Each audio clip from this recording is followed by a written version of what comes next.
I'm Mary Ellen Elder. My maiden name was Evans. I was born on Moore Santa Mesa on October the 6th, 1928. I'm 86 years of age. Mother and Dad, uh, man, it was very strange how they met, but actually all of my family on both sides came from Missouri and Iowa. Uh, Granddad Hunnell, Mother's dad, came from Illinois to Iowa. Came from, I think, Upper Holland. Uh, he was what they call German Dutch, and they met out in Missouri. Then they came here in 1903. When Mother was 3 years old. It was just before her third birthday, and I think they came by wagon train, and or not wagon train. They had their own wagon. Granddad was a fruit farmer, or produce farmer, and like Mary Hannah's grandfather, he lived in Grand Junction out in the Pear Park area, and they sold their produce down there. But when first can remember them, they had both retired because they were quite elderly, and they were in their 80s when they passed away. But Granddad died when I was 8 years old, and as far as I know of his history, there was only one brother that I know of, and he lived in Illinois. Grandmother was a Hickman, and I never heard them say a crossword to each other at all, and they had a family of 11 kids. So I had a lot of great aunts and uncles. It was a lot of fun growing up, and they always treated all of the grandkids like we were extra special. Dad's family went to Wyoming on the homestead train from Iowa, and when he was quite young, they settled around the Carpenter area, the whole family. There was a bunch of uncles and aunts up there, so I had great aunts and uncles on both sides. And then in about 1916, Granddad decided to come to Colorado, and they came over Loveland Pass in old Model T Fords, and Granddad froze his feet coming over, so he spent about the first year in the hospital and lost several toes. And I guess they liked to starve to death that first year. But they settled on Moore Santa Mesa and were farmers. And Grandma was a very petite little lady. She never got over 5 foot tall. I don't think she ever weighed 100 pounds in her life. And I found out after she'd been dead quite a while from my uncle that she had been born with a bad heart. So she never had but the 2 boys. And Uncle B went back to Wyoming when he was in probably the 7th or 8th grade and lived with his grandparents up there, my great-grandparents, and finished his school up there. And he was quite a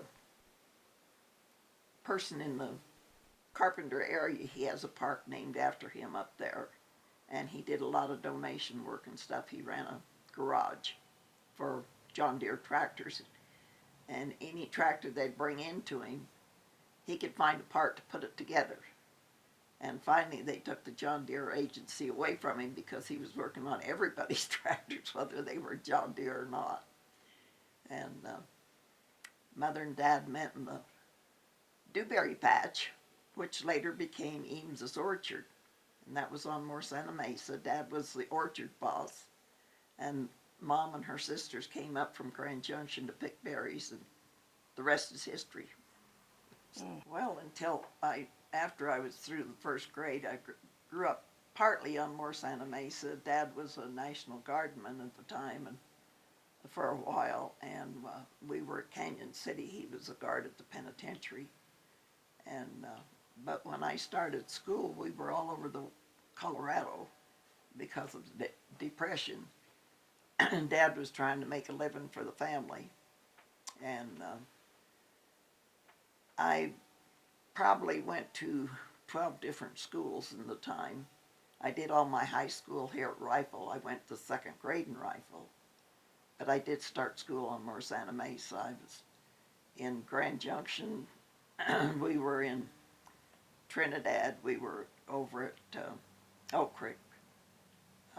I was at Wolcott, and that's where my younger brother was born. We were in Yerevan for 2 years, and when I started high school, we came back here, and we're here till I finished high school. And I've been here ever since, mostly. And you want to explain what your family did for a living then?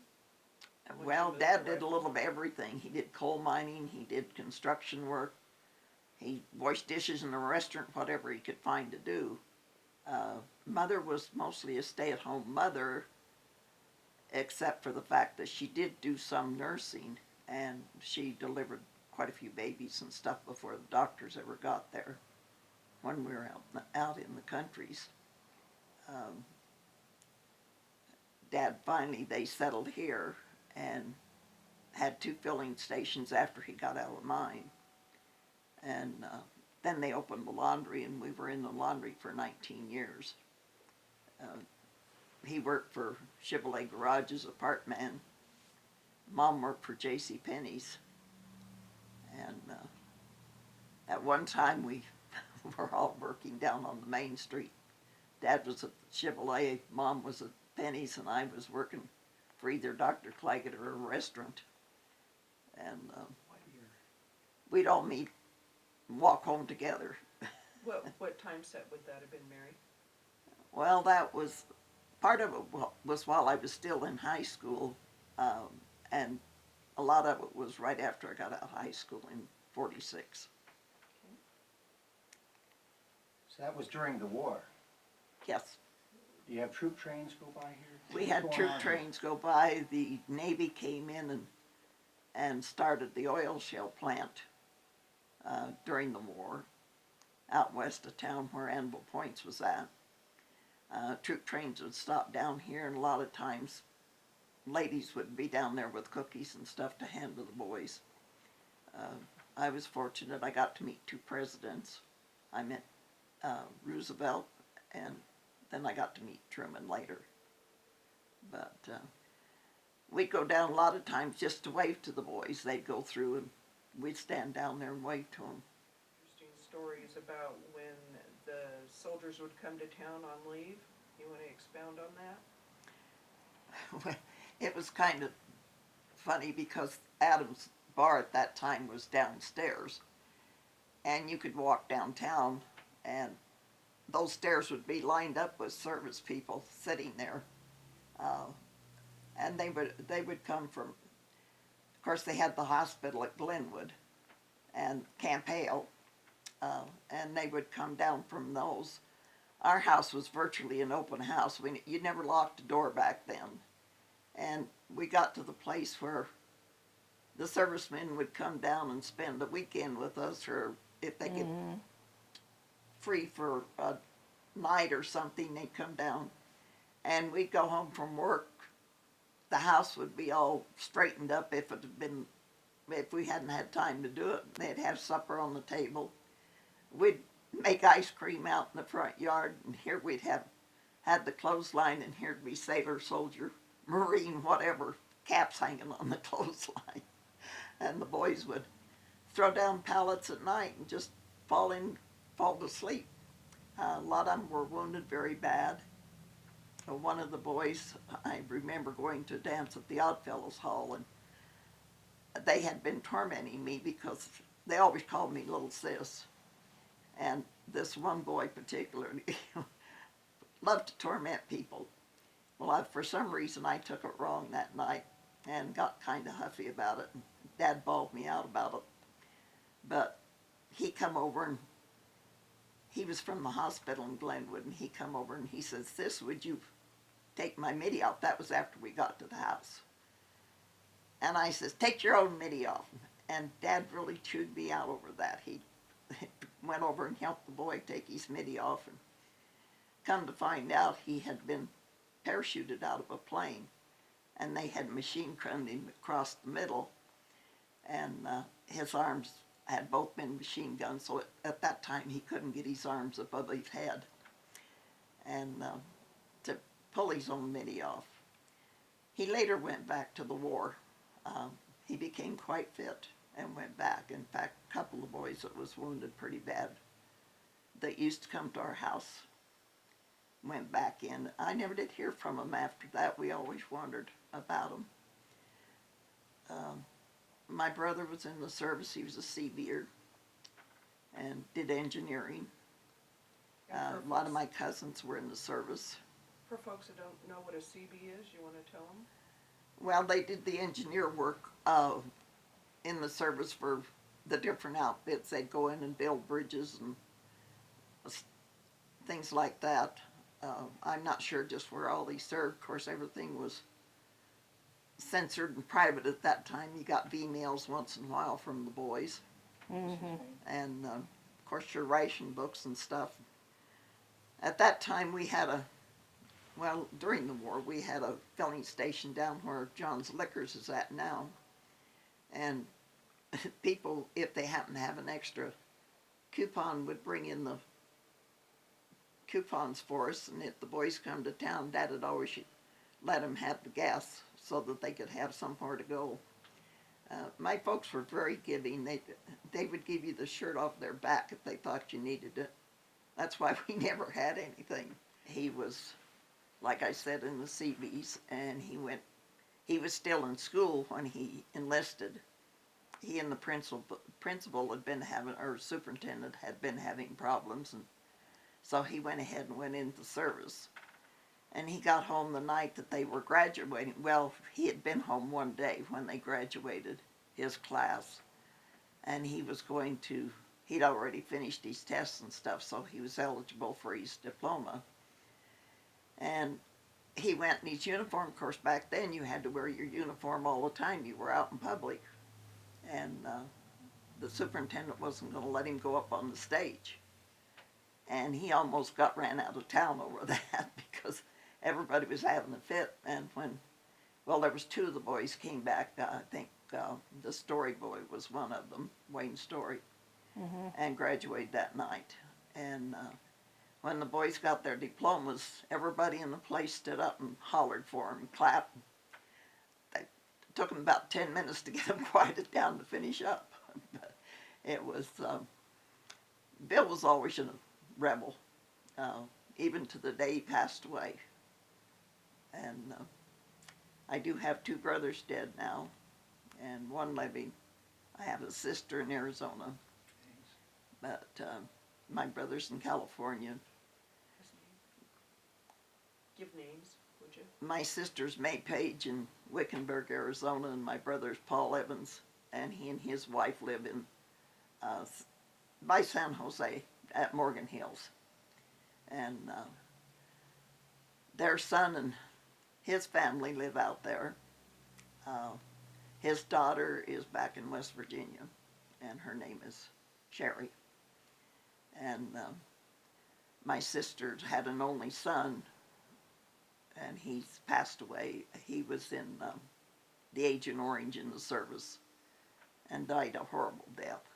I wouldn't wish that on anybody. And I had a brother pass away just before he was 3 years old. He was 5 years younger than I am. We never did know for sure what caused his death. Mother always wished she'd had an autopsy. Wouldn't have saved him, but it might have saved somebody else. And then Paul is 10 years younger than I am, because Kenneth was in between us. And but I did want to mention that Dad was working in that dewberry patch up on Morsana when he and Mother met. And that did turn into Eames Orchard, cherry orchard. And it was quite popular, and Dad planted the first cherry tree on there. And he also helped pave Glenwood Canyon the first time it was ever paved. And what was your dad's name? William Lowell Evans, known as Lowell. His dad was Walter Leon, so they called Dad Lowell. Not to confuse them, but they always got each other's mail with the WL on them. And Mother was Rose Hunnell, Rose Bell Hunnell. So, between the two of you, you had how many siblings? There was 5 of us total. There were 5 of us also. We had berries that we always had to pick and a lot of fruit trees. And as soon as they were ripe and as soon as the dew got off the berries, you were out there picking, and you picked until about 11 o'clock. Then you quit because you had to get the berries ready to go to town to meet the train, which came in just a little between 1 and 2, and put them on the train. And then we'd have our lunch. We'd finish our chores up, what we hadn't finished in the morning, milking the cows. I never did learn to milk. That was one thing Dad never would let me do. He says, you do everything else, so you don't need to do that. But I'd pitch hay, and we'd work in the garden. We always had a huge garden. We did that too. And a lot of canning and stuff, but like Mary Hanna, you took care of the chickens, you took care of the pigs, you took care of the cows, the horses. We helped cut wood and stack it, and hauled in that in the house.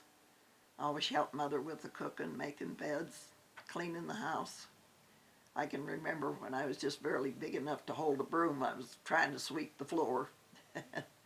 We had just the coal and wood stoves, so we always had ashes to clean up. And the rooms were very cold. Jump up in the morning and run and stand behind the heater to dress because it was too cold to dress otherwise. Well, we did when the neighbor kids come over, we'd play kick the can or ante over or baseball. We did a lot of baseball when I started school. Tag, any of those games like marbles and jacks. When Monopoly came out, we played a lot of Monopoly. This one friend of mine, Nadine Freeman, lived down or up the lane from us, and she and I would get together and do a lot of Monopoly. And her mother had a trunk full of old clothes, and we'd love to dress up in those. We'd go play in the irrigation ditches. As a kid, we'd get up, like I said, we'd have to pick a lot of fruit and stuff, because that's what the folks raised was, and so did my grandparents, was fruit and berries and stuff. But I had a really strange experience during the Second World War. I went to a movie here in Rifle, and I never will forget. Can't even tell you what the movie was now, but back then they showed the newsreel, and when they did, I let a scream out of me, and the gal that owned the ran the theater knew me real well, and she come running down. She says, "What's the matter?" And I says, "That was my cousin just got buried alive." And she said, "Oh, it can't be." And I says, it is. So she says, "Okay, calm down." So I watched the movie, which, like I said, I don't even remember what it was now. But anyway, she called Mother and Dad, and they came down, and when everybody left, they ran the newsreel and stopped it. And it was my cousin, Hugh Hunnell. He was a medic in the service, and he had got buried alive. But they did get him out. And that was, and we found out later that he had spent a little time in the hospital, not much, 2 or 3 days was all, because he wasn't hurt that bad, but from the dust and dirt and stuff. Mary, that was a movie theater here in town? Yes, it was. That's when the theater was on 3rd Street, and it was the Ute. You recall what it cost to go to the movie back then? I think 25 cents, I think, was what it cost us. And a nickel for popcorn. Of course, I never drank much pop back then. I don't drink pop now, so. Even back then, they'd let us take our own popcorn in if we wanted to, so quite often, us kids, if we didn't have enough money to buy it, we'd take us a bag of popcorn in. But they were very good to us. When I was 12 years old, I was in Grand Junction and took care of a little 3-year-old girl all summer long. her folks, her dad was a salesman, and they decided, the mother and father both decided to spend the summer together. I think all during the summer they were home maybe 3 times. I only had a block to go to the grocery store. Mother was about 4 blocks away if I needed her. The doctor was, I believe he lived across the alley or across the street, but I think it was across the alley. So I wasn't afraid. Back then you didn't worry. And if I needed any groceries, I just went to the store and put them on their tab, and they took care of it. And that was the way it was set up. I made enough, I don't know the exact wages, but I made enough to buy my brothers and my school clothes and the big chief tablet and penny pencils that we used back then. The old Owl Cafe that she talked about, I worked there when I was in high school. That was my first waitress job. And there was 2 couples owned it at that time, and they were very good to teach you how to wait tables. Do you remember their names? Not right off the top of my head, no. But I've waited tables, I think, in practically every restaurant in town.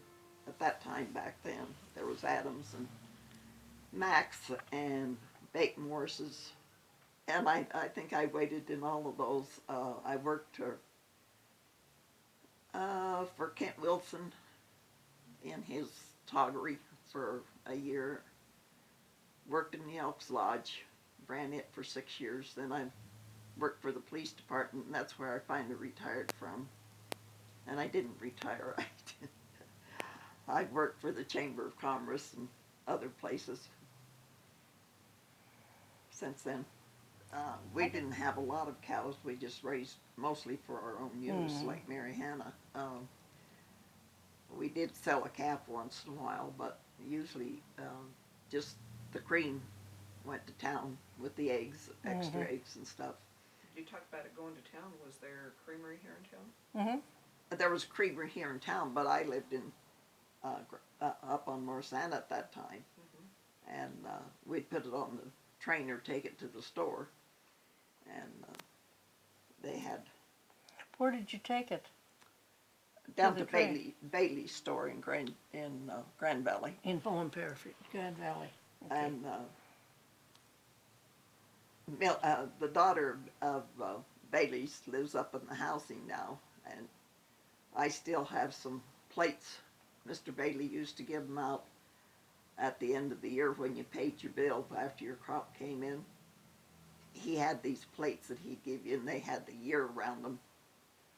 And I've still got 2 or 3 of those with the name of the store on it. And his daughter doesn't even have one. I tried to give her one. She said, "No, you've kept them all these years. You keep them."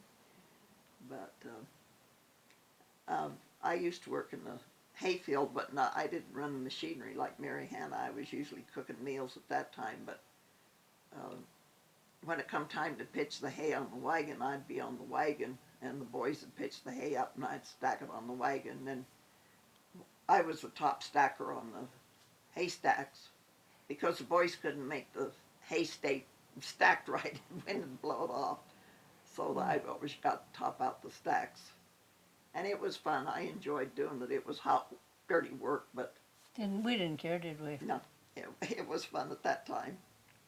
And we used to make a lot of fudge and stuff. The neighbors would come over and we have a fudge party. And I can remember one holiday season we was making caramels, and the neighbors come over. We never thought we'd put the caramels out in the snowbank to cool them down real fast and get them, set them up.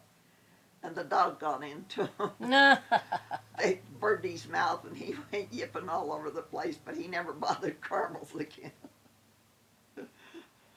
But we always made our own candy and stuff back then. You didn't have money to buy any, so we didn't know what it was like to buy candy and stuff, except when you paid your bills. Mr. Bailey would always give us kids a little sack of penny candy. And we used to have bands down at the they used to have a bandstand in Grand Valley, and which is Parachute now. And they'd try during the summer to have bands come in, and we'd ride the wagon down, stay for the band concert, and then go back up the hill. We usually had to walk up the hill because the horses couldn't pull us all. But we had a lot of fun, went on hay rides and stuff. Had box socials at the dances. Well, I was very shy when I was young. I would even run and hide from my relatives when I saw them, because we lived at the end of the lane, and when I saw a car turn the last corner, I was gone. And but I think my first main friend was probably Nadine Freeman up on Morsana.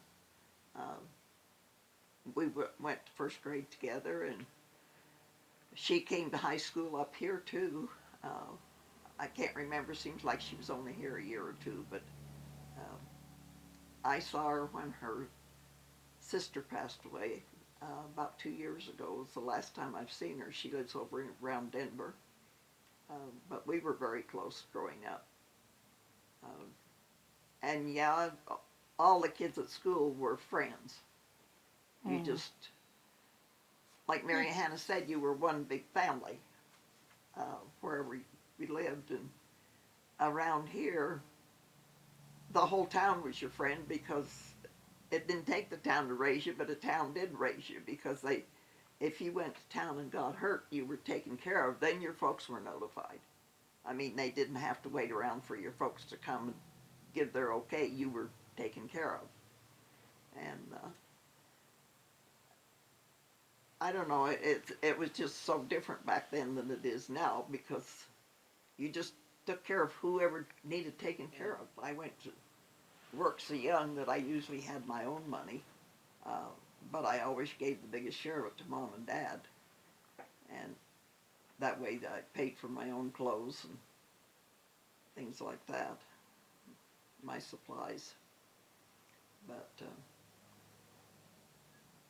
I don't know, it was just a whole different world. In 8th grade, I was in Yerevan at that time, and they had started building a fence around town.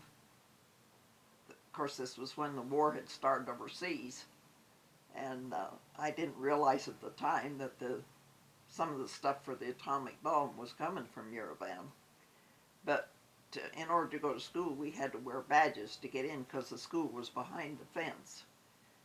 And started school, high school, in Nuclear, which was 32 miles.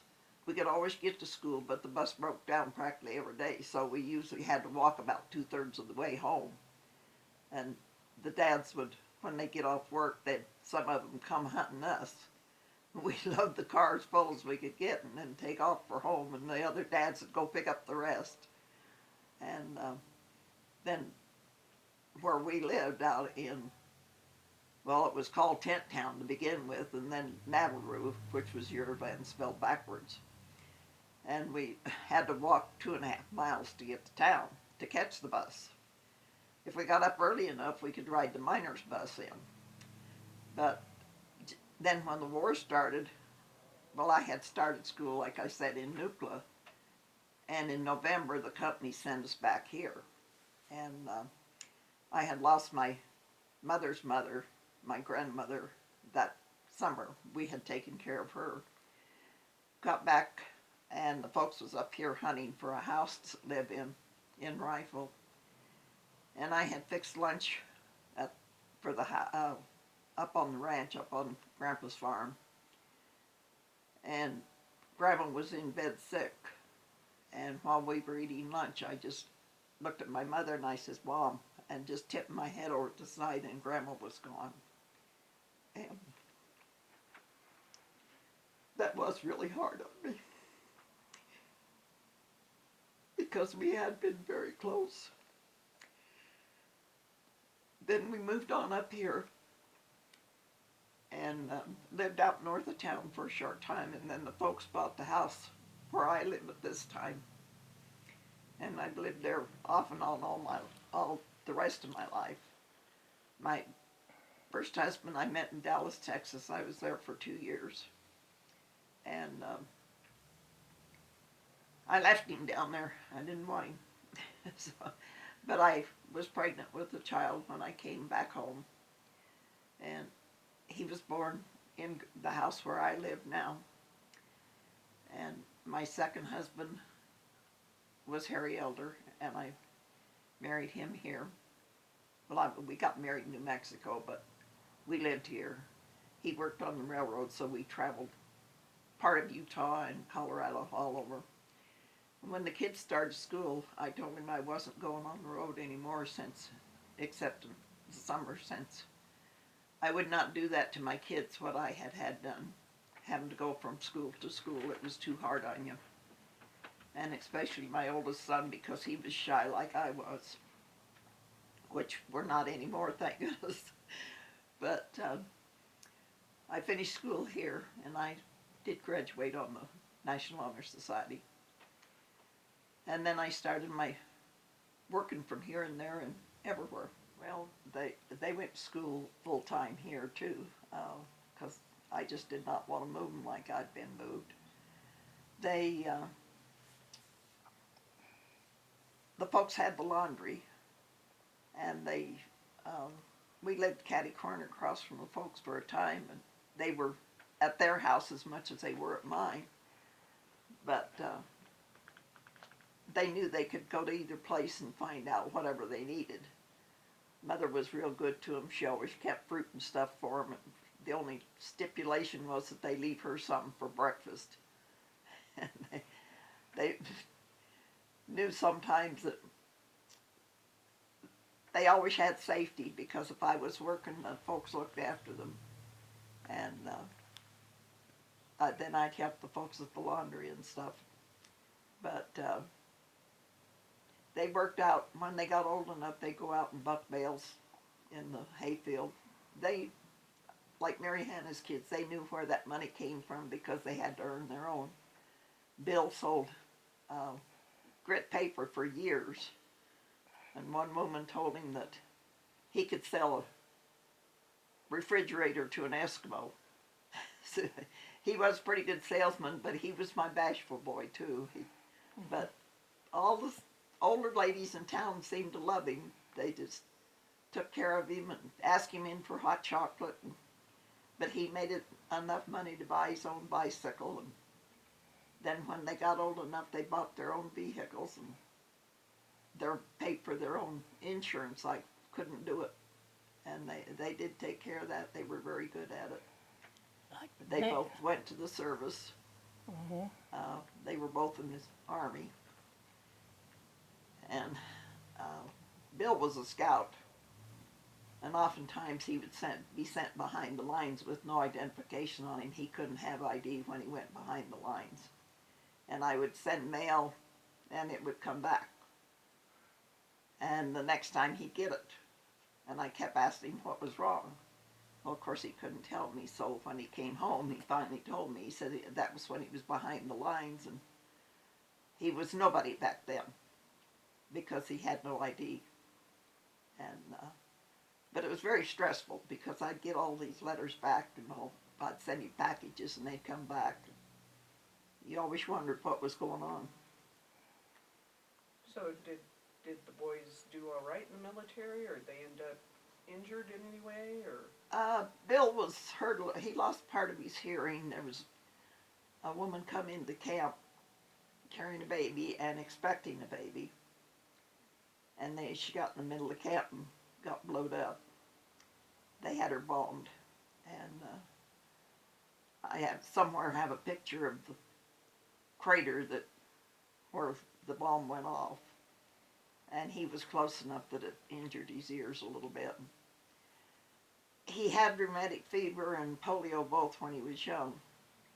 And I always had to have his shoe built up, because one leg was a lot shorter than the other. But the service took him, and but he still has a little problem with that leg today. What year? What time slot are we talking, Mary? The polio, well, he had polio when he was, let's see, well, the rheumatic fever was in the 1st and 2nd grade. polio was just before he started school. And that was back in, well, he was born in 50. I had rheumatic fever when I was in high school. And for a month I couldn't even feed myself. The folks had to feed me. And they said that Mother, finally said Mother had had it, and the only time she could remember being real sick was back in the flu epidemic in 1918. And they said that must have been it, because the x-rays will show up that she had had polio, or I mean rheumatic fever. And I had it when I was a senior in high school. And that was what was so amazing about me graduating on the National Honor Society, because I missed 2 months of school and had to catch up. And when the night we graduated, that like Mary Hannah said, at that time there was a polio or a rheumatic fever epidemic going through lower part of Wyoming and Colorado. And they called our diplomas, and 7 of us, they didn't call. Well, when they got through with the rest of them, the superintendent says, "Now I want all of these kids to stand up." And they called our names, and we stood up, and they said not only did they graduate, but they graduated with the honor. So it was very touching. It was amazing. When I was young, I think I went to practically every church in town trying to find where I was supposed to be. Mother was raised a Baptist. Dad didn't believe in church for a long time, because his dad always said, well, all you go to church for is give your money. That's all they want from you. And but I started going to the Baptist church with Mother when she got so bad. And I've stuck with them ever since. I work a lot in the church. I've been a Sunday school teacher, and I taught the adult ladies for a while. When Rocky Mountain Baptist was out north of town here, it was Rifle Southern then, and we helped put the second edition on. All of us pitched in and worked. And I love to volunteer. I volunteered at the senior center, and I've worked and volunteered for the Chamber of Commerce for 40 plus years. And it's so interesting because you meet people from all over the world, and they have such wonderful tales to tell, and they're also fascinated by the United States. Because like England, their country is not very big, and they come over here and expect to see like the Grand Canyon, Pacific Atlantic Oceans, and all of this stuff in one day. And they don't realize till they get here how huge the United States is. And they just come in there and rave about it. And I've had people come up and, "Can we hug you? You're so nice." And I collect foreign coins and stuff, and I've had people give me foreign coins, and they're all so gracious to me. And I had one woman from Scotland come in. She couldn't talk English, but her husband could. And when they went to leave, he got to the door and was holding it open for her, and she said something to him and turned and come back, and she held her hand out, and I thought, well, she wanted to shake hands because she couldn't talk to me. And she had a bracelet on. She slipped that off right onto my arm and took off out the door before I could even thank her. And it probably isn't an expensive bracelet, but it meant a lot to me. It's very treasured. And I worked for the fire department, volunteered for them for a while. This is when I worked at the police department. What did you do at the police department? For police department, I was a dispatcher. Dispatched the police, the fire. At that time, we dispatched some for the sheriff's office, some for the state patrol. When we had forest fires here, I dispatched firefighters. Probably one of the oldest things I had, well, I had 3 or 4, but I have some cameos that belong to my grandmothers and great-grandmothers. But I think one of the most endearing things to me is my great-grandmother on Dad's side had an old white treadle machine, And Mother was pregnant with me when she died, and she had told Mother that if I was a girl, I was to have that machine, and I still have it to this day. And I treasure that greatly.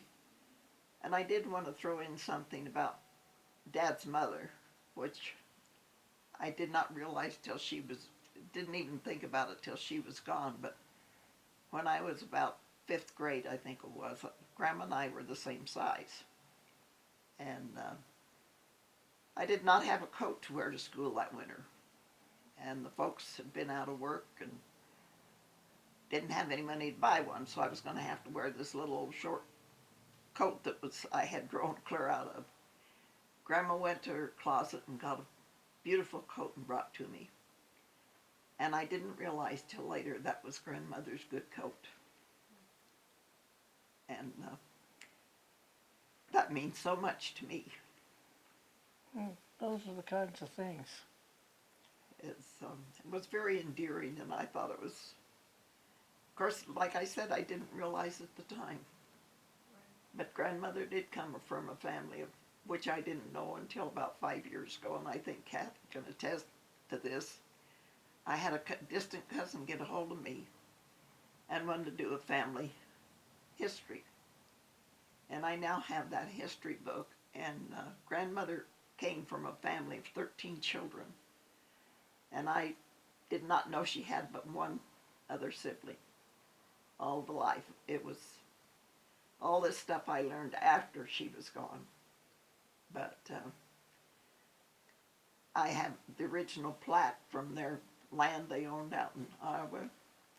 They lived in Missouri first and then moved up to Iowa, and they had land in both places, and I had the original plat map from that. And I get that out and read it quite often. It's very endearing. Close-knit community they used to be. I mean, you still have your old friends around, but you used to know everybody, and you could go downtown, and it'd take you sometimes 2 hours to just get 3 blocks through town because everybody stopped to talk. And it was, I don't know, it was just a sense of togetherness. It was like a big family. And I don't know, it's really hard to explain if you haven't ever experienced that. Most of your small towns are that way. And even today, if you've got a real small town, they're still pretty close together. But where this has gone to 9,000 people, it's entirely different. And what, Well, I like the automatic washing machines. I hated to scrub on a board. And it's nice to have a refrigerator. Electric lights, toilets inside. There's just so many changes that are good, but there's some that are bad too. I do not have a TV in my house. I do not want one. I took it out when Mother passed away, and I don't want another one. I'm not into computers, as Kathy well knows, because I'm a computer illiterate. But I know computers are good when they work right. I think people try to live too fast now. They don't take time to smell the roses. They don't know their neighbor. They don't take time to enjoy life. I mean, everything is fast. Even if they go out to have a fun time, it's so fast that they really aren't enjoying what they're doing. They think they are. Well, they think they are, but yeah, they're just not relaxing and living a good life. I think people don't pay enough attention to each other anymore. They've all got their minds fixed on machines, on all their big toys that they want to go out and play with, and they don't have the camaraderie that they should have with their neighbors and friends. I don't know, it's like I said, it's a whole different world now, but well, slow down, enjoy life, and be a good neighbor. Well, I have had 5 grandchildren. My oldest granddaughter was murdered.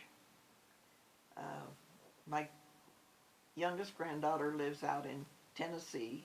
She and her husband have 5 children. Her name is Beth. And they're 5 boys, very lively.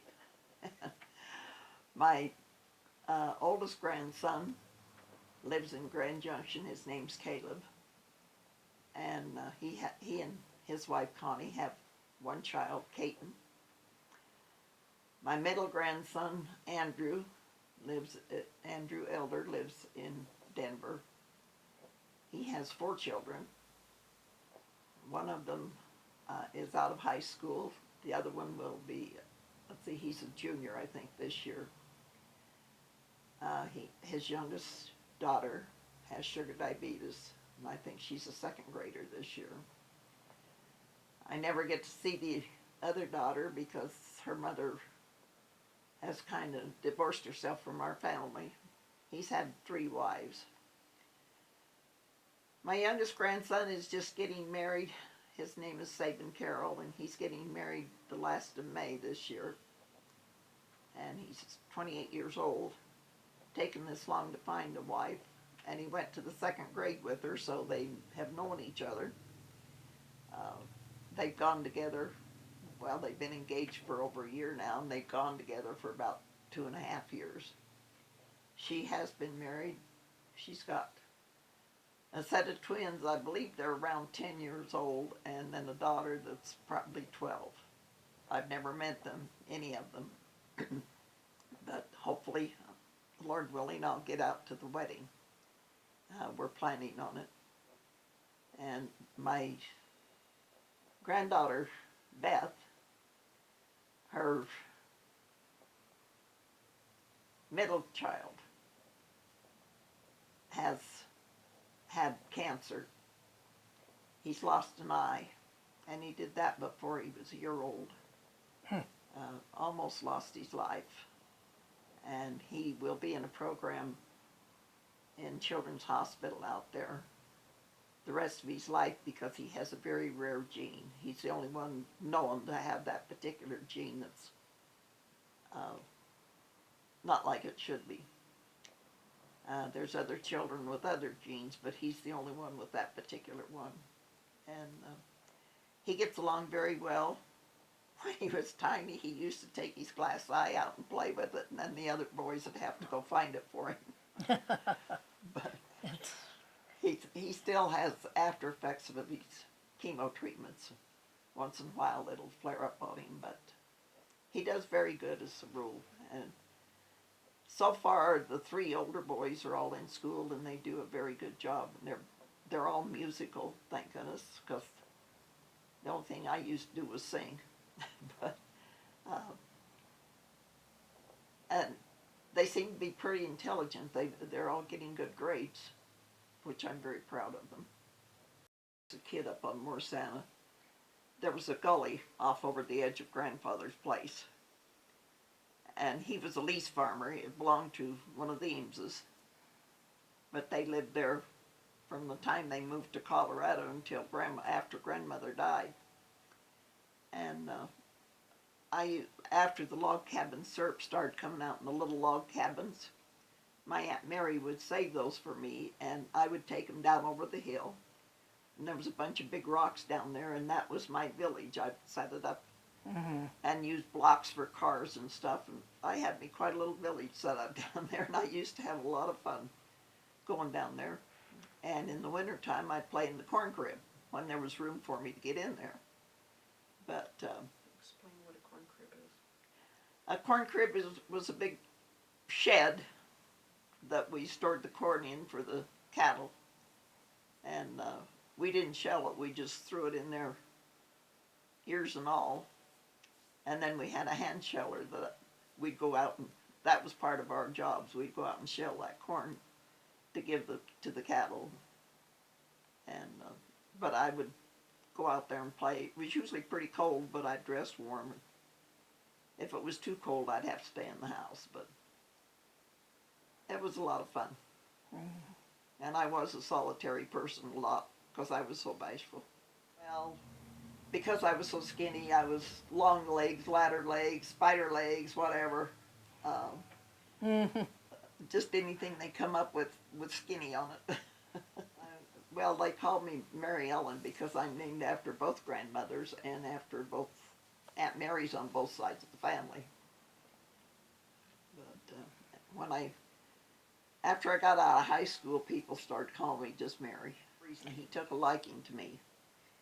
And when my oldest son was born, I'd go downtown with him, even when he was just a couple of months old. And he'd come out of his pool hall with a candy bar and a bottle of Coke for that baby. Never failed, always. A bathtub or shower so you don't have to crawl into a number 2 boy tub. I'm not one to just sit at home, as you know. And I don't like to travel a lot. I like to travel, but I like to be in my own home too. So usually when I go, it's not for just a week or a few days. And then I like to get back home, but I do love to volunteer. I want to stay busy, and I suggest instead of people going home and sitting down and dying, which I've had 2 cousins do within a short time after they retired, be active, volunteer, and help your community. I think probably my parents' influence, because they were always such giving, caring people. And, well, my grandparents were all that way too. As far as back as I can remember, all the relatives were very, very caring. We were a loving, caring family. And I've had a lot of good teachers and stuff, but I really think that my family was my influences. My 4 nieces came to visit me last summer. And the one niece from West Virginia, Nona Elder, well, she was Nona Elder, but she wrote me a letter at Christmas time, and she says, Aunt Mary, I want you to know that your influence volunteering, she says, I came home and started volunteering. And she says, it's because of you. And I am very proud of that. That she thought that much of me, that she could go volunteer.